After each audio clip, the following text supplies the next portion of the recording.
Now, I know this is going to be awkward. I know. Please show everybody right here how you sleep. Right there. On the floor, right there. Welcome to the Hollywood Dance Experience podcast, bringing you informational insight as well as valuable knowledge, how to assist your dancers in our industry. I'm your host, Jocelyn Basham. This is Kristen Nurka, Julie Froman, and joining us, welcome Marco Cruz. Yay! All right, by a show of hands, who knows Marco Cruz?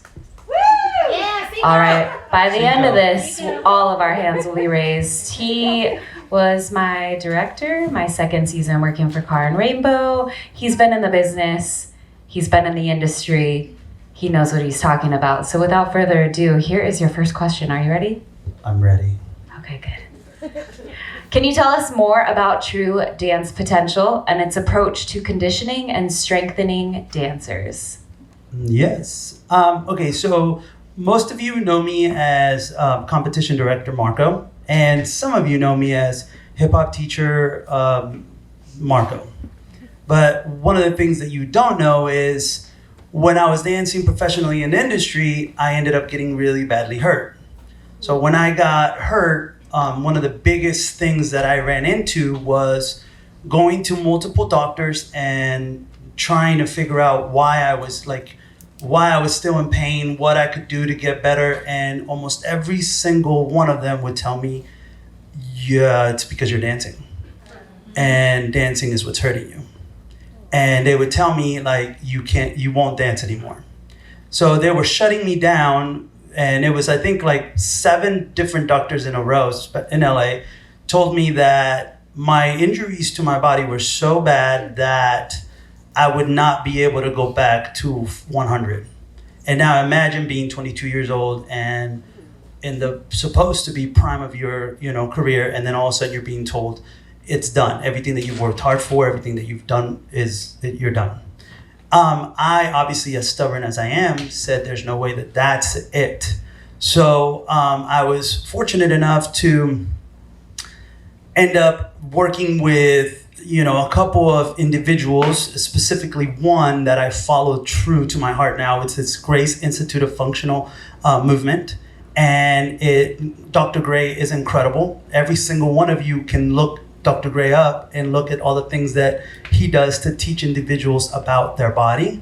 And through the foundation of that and this individual named Michael Hughes, who is the owner of a gym in San Luis Obispo, California, called Gymnaso, they're number 1 in California for rehabilitation.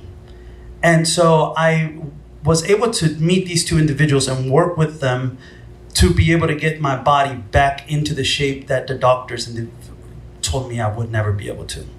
And within a matter of 8 to 9 months, I was back on stage performing again.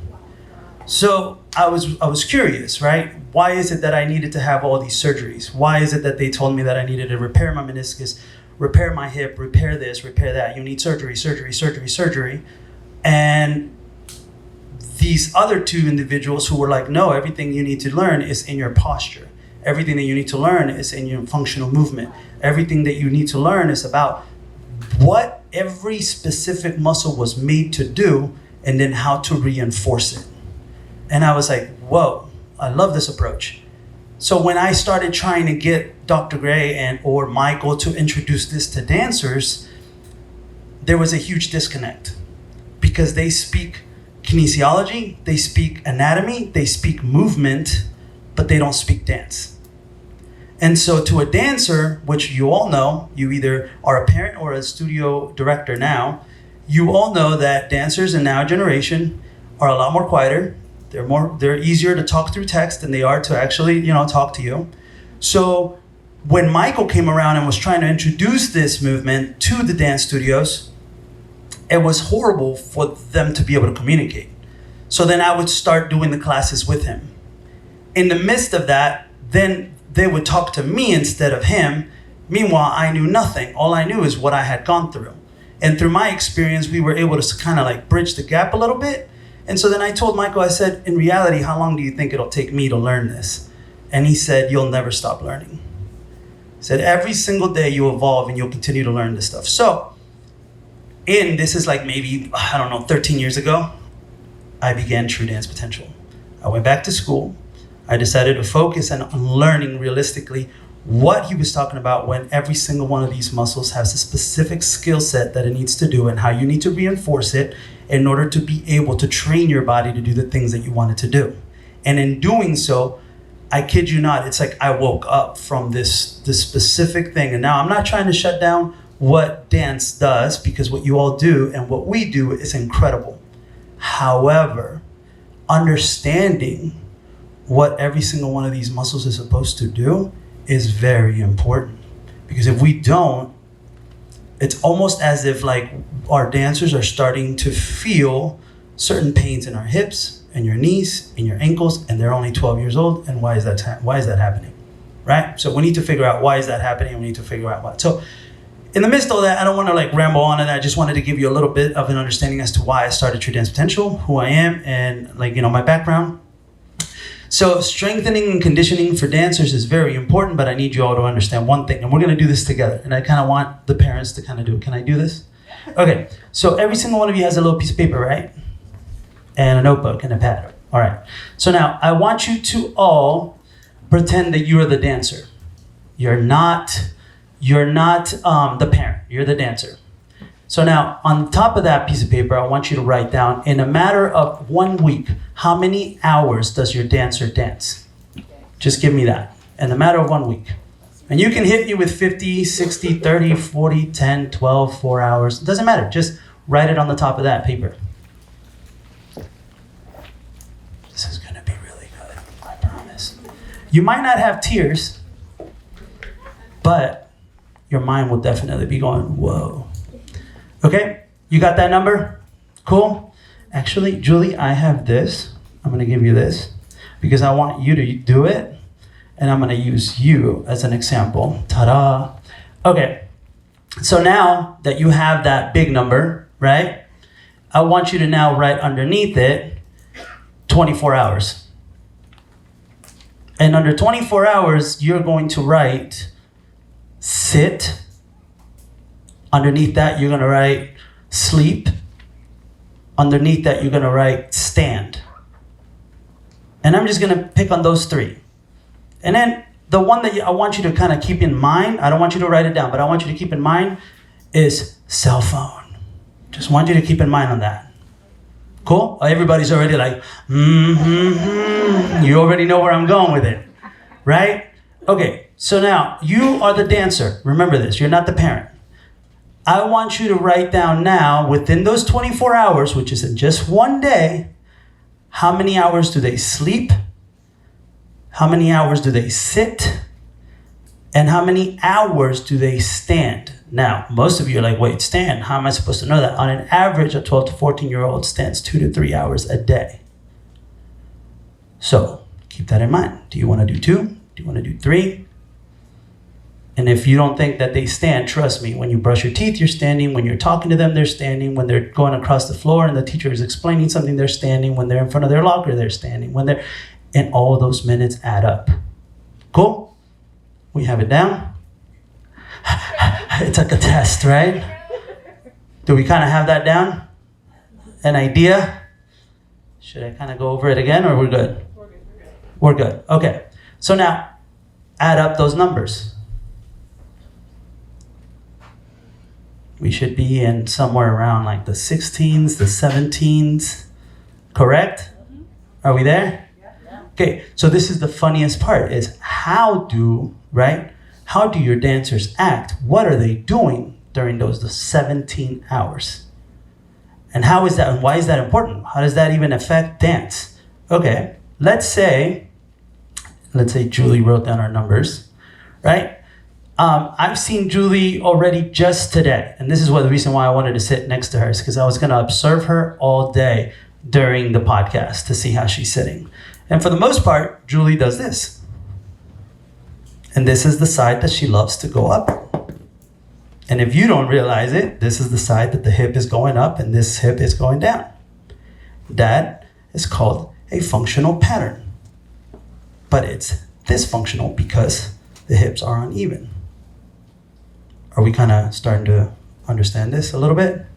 Okay, so if Julie would have done this, and then she would have done this, and then she would have done this, then she would have done this, I would have been like, oh, Julie's doing good. But Julie has been like this all day. I'm not picking on you, Julie.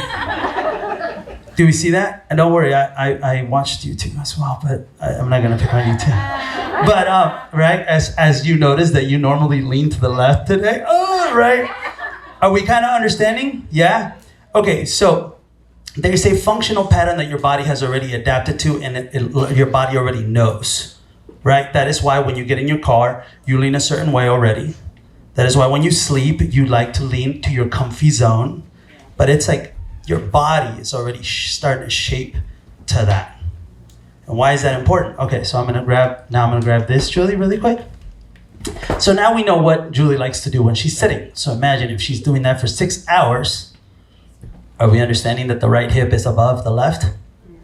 So therefore that 6 hours, when she goes to a dance, if she's only 9, 10, 11, 12, and she's starting to get older, and she's been putting that hip up, when she goes to your studios, and all of a sudden she's being told to do passe, her body wants to lift the hip up.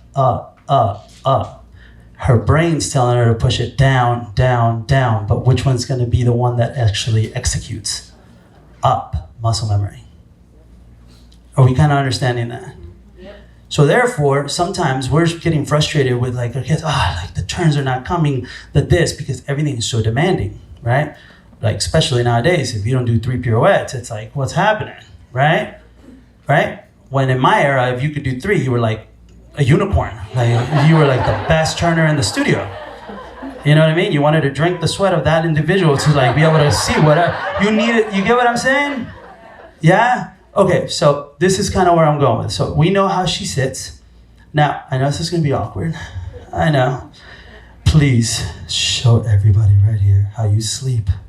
Right there. On the floor, right there. There is a specific way that she likes to sleep. And I was willing to bet already that it was going to be her left side.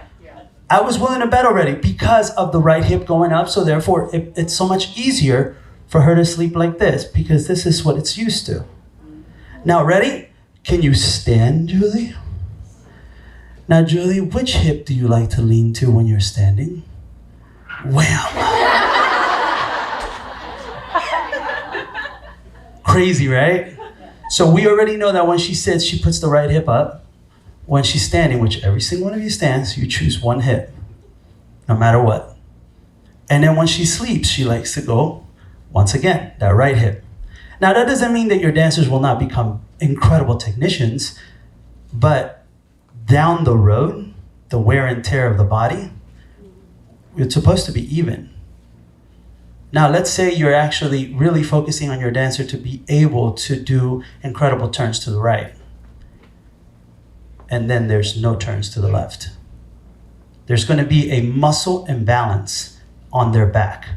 And you can see it on almost every single dancer, where you'll look at their back and you'll see a muscle development on the left, because that's their supporting side, and you'll see a muscle weakness and deficit on the right. Right? So you'll be able to create muscular scoliosis. You understand what I'm saying? So therefore, their balance is being challenged every day. That doesn't mean that there's anything wrong happening at the dance studio. It just means their body is constantly conflicting, fighting them from what they're wanting to learn or what they're trying to learn in dance, right? So true dance potential is that. Your dancers, when dancers come to me, the first thing that I do is I sit there and I evaluate everything. I evaluate what they're doing when they're standing, when they're sitting. I ask about what they're doing when they're sleeping. I bring the parents in and I explain this conversation with them, and I do the same thing because in reality that's what needs to happen in order for functional movement, functional symmetry, structural symmetry to really get the body to understand what's happening in dance. Do you kind of get what I'm saying with that? Is everybody with me on that still? So let's say you're a brand new dancer that comes into True Dance Potential. How would I help them? Is number one, I check their feet. See if they're pronated. Pronation is when the ankles collapse forward, like this. Supination, shink. Flat feet, completely flat-footed. Do you see what I'm saying? And if I see that and I notice that, I constantly ask the parent instantly. And I say, and this is what I go back to the parents, because I know one of their questions is going to be probably, how would you recommend anything for the parents? Okay, I say, have they seen a podiatrist, which is a foot doctor? And some podiatrists will say, yeah, they need arch support, and some will say no. Now, the arch support is great, but it's a Band-Aid. It's not going to fix it 110%, but at least it's going to be something that's going to trigger muscle activation. Got it? Now, the thing that's very important about understanding the feet is because if the feet pronate, then the knees will buckle. And if the knees buckle, then the hips are going to shift forward. And 90% of the kids out there are doing this right now. They're standing like this. And chances are it's because the feet are pronated, the knees are going forward, and the hips are shifting forward, right? Here's the number one thing that I found out. Iliopsoas. Your iliopsoas is your hip flexor muscle right here. And that iliopsoas is in charge of lifting your leg up. Chances are all these dancers are using their iliopsoas, but they're never releasing it. So if they don't release it, it becomes tight, therefore it keeps shifting it. So now I'm gonna go ahead. I'm sorry, I should literally just let you ask me all the questions. Okay, Andrew, I don't know your password. Ultra. Everybody know that Andrew's password is Ultra. Okay, can we all go look at that screen really quick? Do we see it? Yes. Okay, so I'm gonna try and kind of talk about it really quick over here just so you can see it. Just so you can understand realistically where we're going. Okay. That's your iliopsoas. Everybody understand right here? All of this. Right? When the iliopsoas is super tight and it's never been released, this is what your vertebrae will do.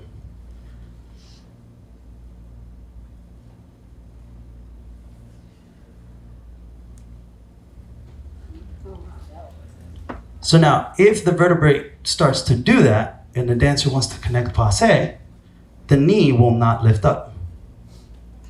And then therefore, they're gonna start over gripping through their quad.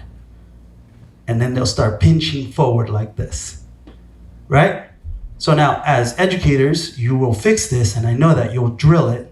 However, as soon as you're done drilling it, they'll go home, and then they'll go back to what they do best, right? Which is to the right, arching, the sleeping, the sitting, and therefore the 2-3 hours, the conflict begins again. Do we understand?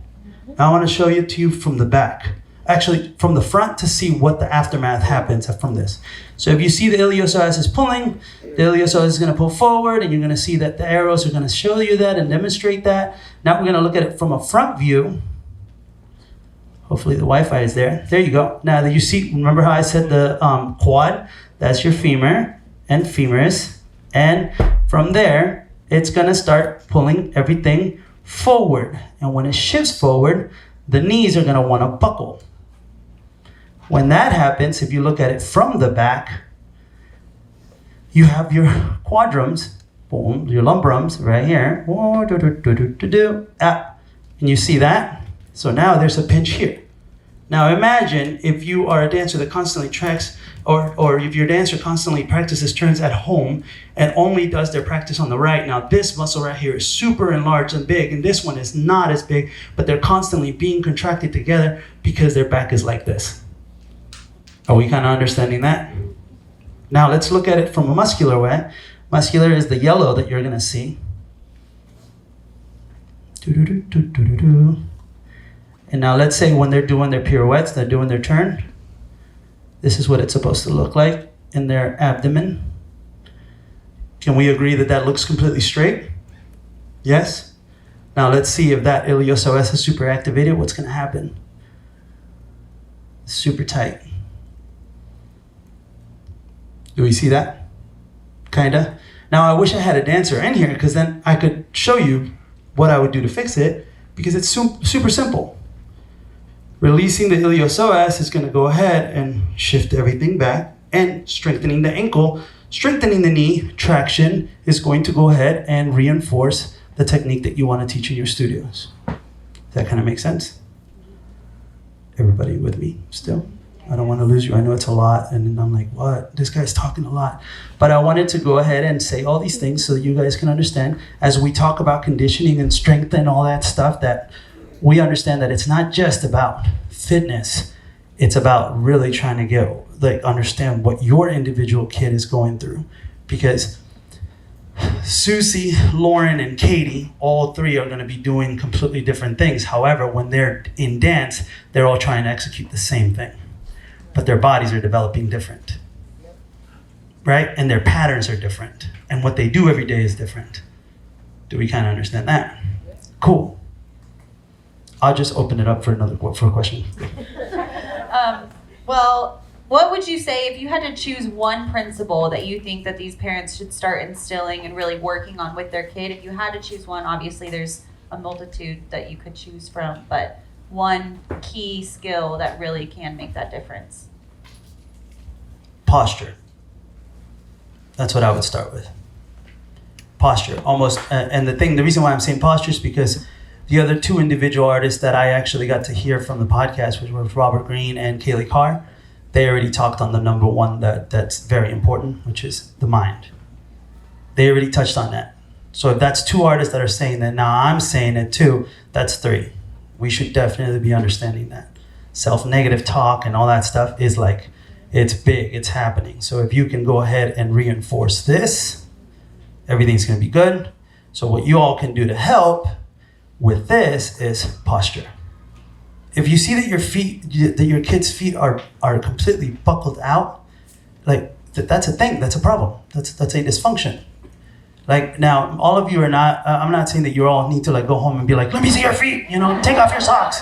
I'm not saying that, but ask every single one of your kids just to squat. Just ask them to squat. And if when you see them squat, you see that their ankles are collapsing, their knees are kind of touching, and it's kind of hard for them to squat, then understand that a squat is the same thing. Sorry, podcast. Right? If I'm squatting and my feet are like this, as I'm squatting, if you see your kid's knees going like this, and they're kind of like that, that's an issue. Do you kind of see that? And so we need to address that. We need to figure out why that's happening, right? So if they lift your toes, just by lifting their toes, they're going to activate their arches. Therefore, it's going to track the knee and the ankle back together.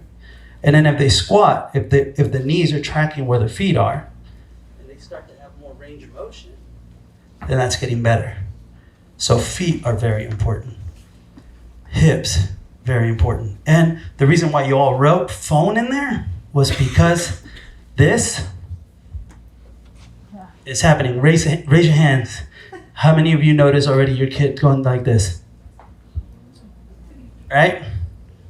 Yeah, everyone's like, yeah, I'm gonna definitely talk to her about that. Right? Now, when you do correct your kid, don't bring me up. Don't say, Marco said, you're starting to look like Quasimodo. Do not say that, right? You can actually. Half of them don't even know who Quasimodo is. So it's all good. Let me put my shoe back on. Yeah, I can't believe I did that. You know what I mean?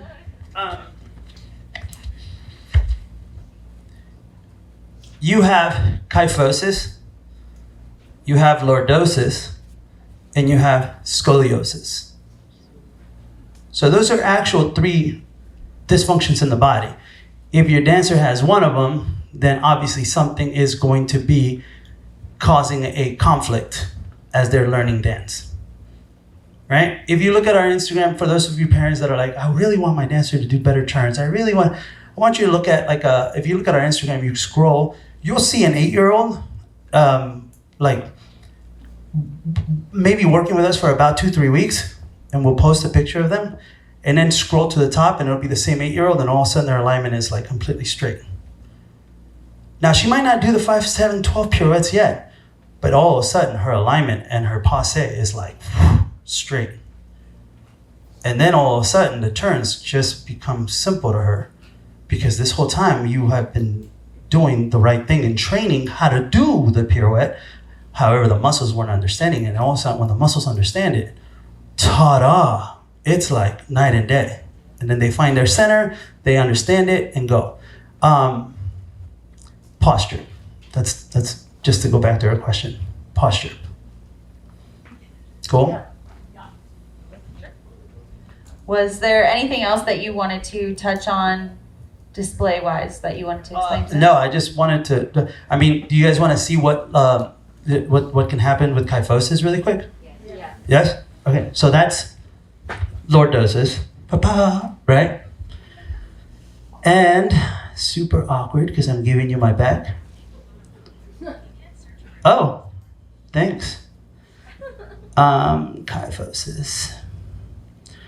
All right, how many of your kids, when they're watching their phones, or they're in school, or see the sounds? Oh, and then the best part about it is because you know you're doing the sound because not just your kid, it's you. And you're like, I swear, I should stop doing that, right? So let's go ahead and let's really figure out the correct way. Who wants to stand like that? Nobody, duh. But that's how, look, if you look at it, I'm gonna pause it really quick so you can see. If you stand like that, then the best, the most beautiful thing is, everything is right. Every single thing is right. There is no flaring of color at all. The darker the color, the more activation there is. And the more activation there is, the more tension it creates, right? So I want you to keep that in mind. The darker the color, that's not good, right? I'm gonna just let it play and I want you to see what happens.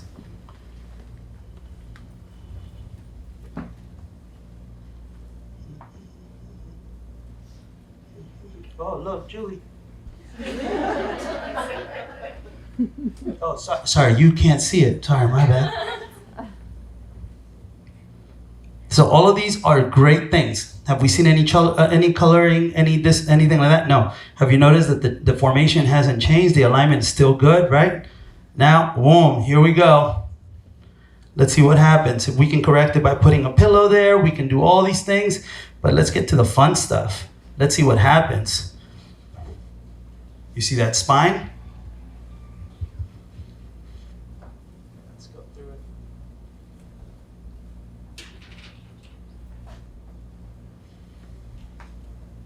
And here's the part that's just like rough. As you start going through all those functions, you can see one right and then another one wrong. I'm trying to like literally make it as fast as possible so you guys can kind of understand and how it feels.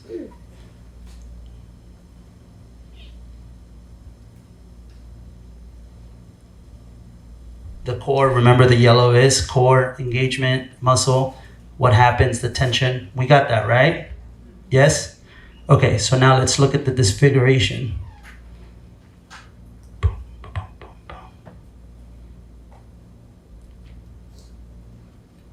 This is the quietest this room's ever been. All right, so let's go to sitting upright, and then let's go from that. Boom. Okay, so now let's see it. How many of you feel that after 30 minutes of being on a desk? Right? Whether you're doing bills, whether you're at your desk, whether you're starting to feel it, then you feel tension, what? In your hamstrings. Your calves start to get tight, all that stuff. Now imagine this is your kid. I know you feel it. Now imagine your kid. That's in high school, that's in junior high, that's in elementary school. Ilios. Now, for more tension, that means muscles do shrink, people. So if it's shrinking, that means there's not elasticity, right? There's no range of motion. Are we understanding that? So therefore, there's an imbalance. There's so many things that are happening in your body that is like, And then you'll start seeing the pinging, the shifting, what was the last, 3 years ago, I think, or 2 years ago, I was saying that in a room full of 12 individuals, 9 of them have herniated discs and they don't know it. And that was like 2 years ago, I think. So I can imagine where we're at now. That is why when you go down to pick something up out of nowhere, you feel like, I don't know what that was. That's the herniation that's already starting to begin to stand out for you. You kind of starting to see it? Yes? Yeah, that's the last display. Just kind of wanted to show it because it's a lot more. It's not what's happening at the studios. It's literally what's happening outside that's really affecting it. Do we understand? And it's very important for parents to know that. How many studio owners in here? 1, 2. Okay. And the majority of you are parents, right? I know sometimes we're quick to jump to it to say, it's the studio. They're getting hurt in dance. They're getting hurt at the dance studio. Let's ask ourselves why that's happening, right? Why is that happening? If they're getting hurt at the dance studio, is it because they're trying to fix their posture and their muscles are starting to be very stubborn? Is it because, do you get what I'm saying? Is it because the body went from doing this and all of a sudden at dance, we were trying to do this? And the body was probably already so fatigued at that point that it was ready to go into a breaking point? Do you see that? So we have to take the step back and be like, okay, let's figure out ankles, knees, hips. Let's figure out the posture of our kid. So I go back to the first question or the second question, which is, if there is something that I would say to all of you is, make sure you check and analyze the posture alignment of your kid. And then that's going to help them with dance. And don't be quick to judge on the studio. Love you.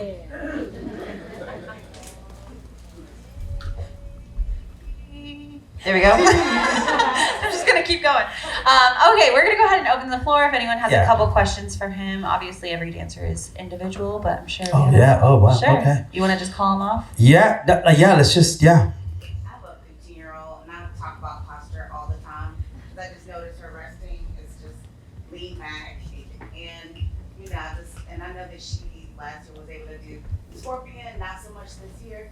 But then I also question whether or not it's healthy really to do a scorpion and the long-term effects of that. Could you speak on any of that?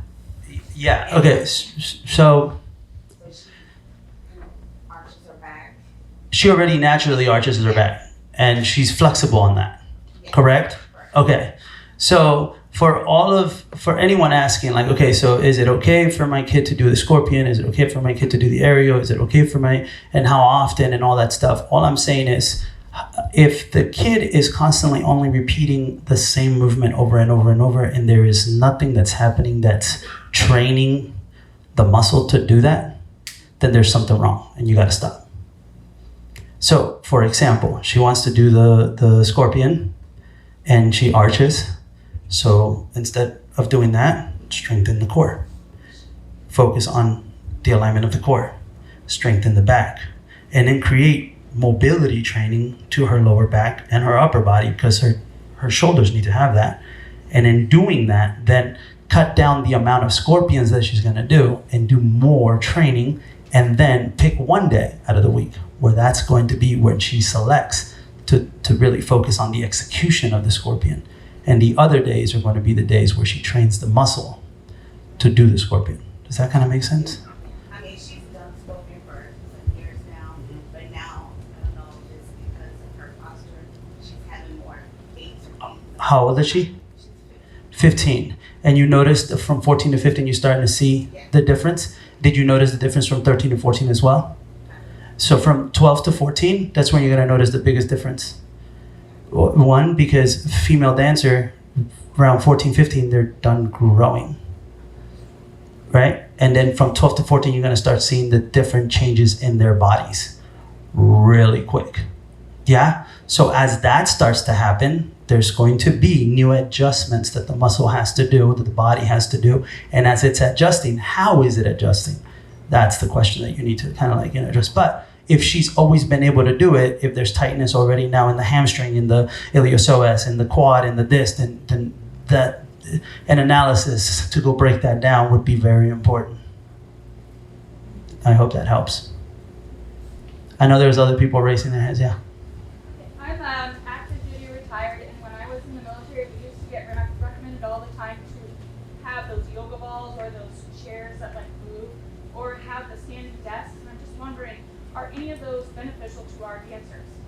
1 trillion%. So, like, I am about to be a father. Ta-da. Yes. And I am lucky enough to say that it's a girl. And I am willing to bet you 100,000,000% that she will be on a like balance ball all the time. Wow. Like, she'll be like this. She will not be allowed to do this. Not just because I want her to be a dance phenom. Not just because of that, because if she wants to do soccer, hey, let's go, you know, cinco, you know what I mean? But if what I care about is the longevity aspect of it. You all have to understand the concentration in class is going to be affected by the tension in the neck. So therefore, I can't get mad when all of a sudden my dancer or my daughter is going to have migraines. I have to understand why the migraine's happening, right? Back pain, why is she having back pain? Hip pain, why is the snap hip syndrome, why is that happening? My knee and my ankle constantly hurt, daddy. Why is that happening? Do you kind of get what I'm saying? So absolutely, standing desks are a must. My wife never believed in standing desks. Now she literally stands up and sits down, stands up, sits down. And she hates it, and she'll hate this podcast right now because I'll go like shoulders, right?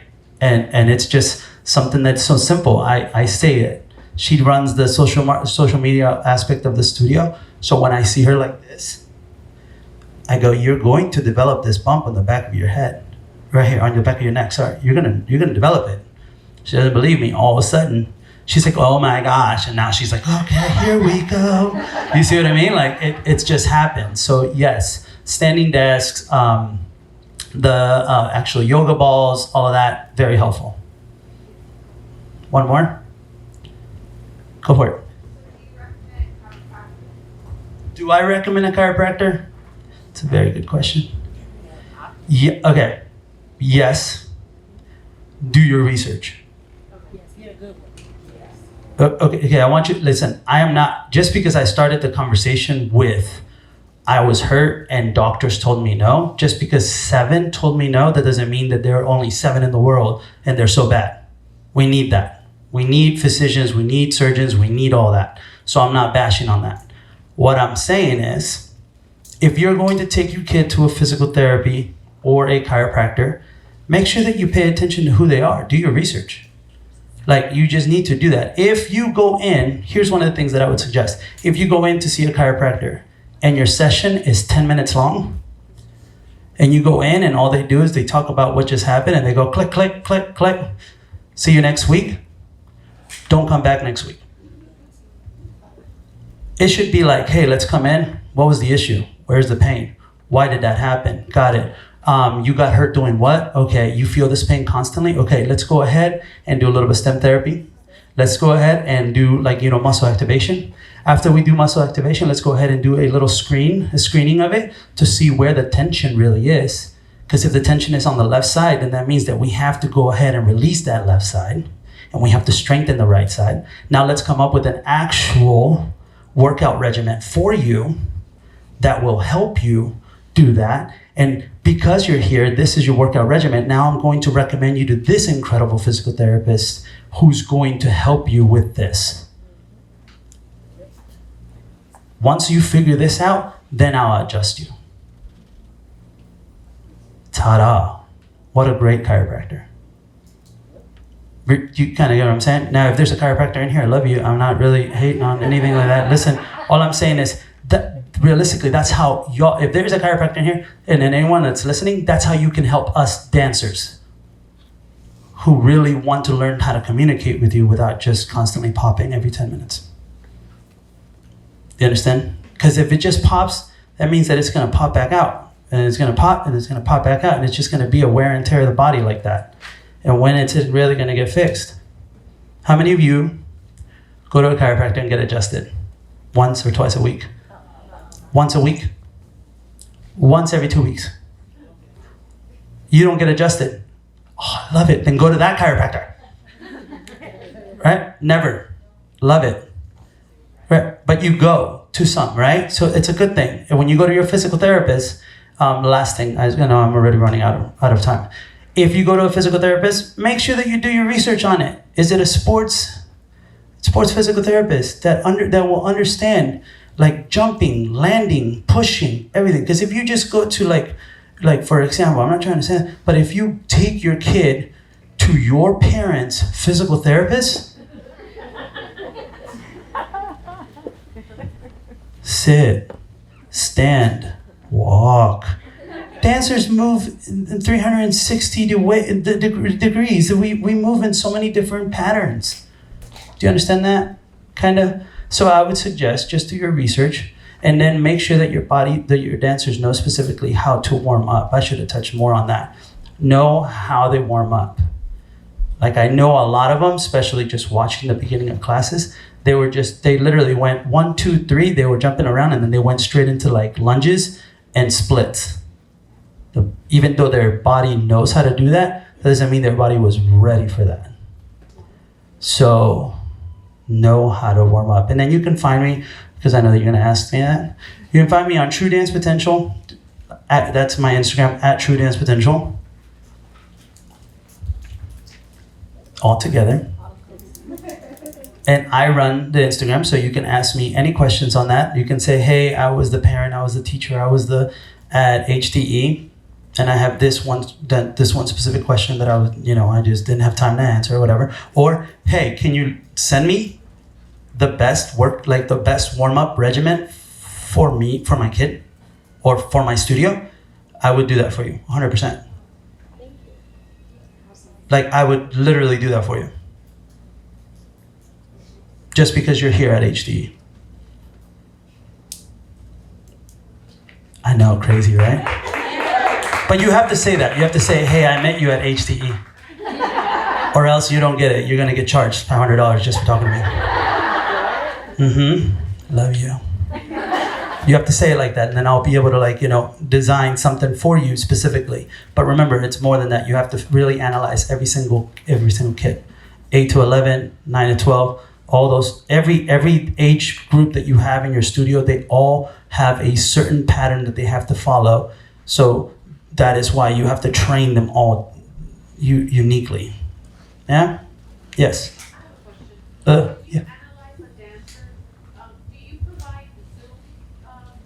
Do I do Zoom training? Absolutely, yeah. And if it's not with me, it's with one of my trainers. Yeah. Cool? All right, much love. Thank you. Hopefully this was insightful. Yes. All right, love you guys. Thank So you, excited. Marco. Bye. All right, thank you, Marco.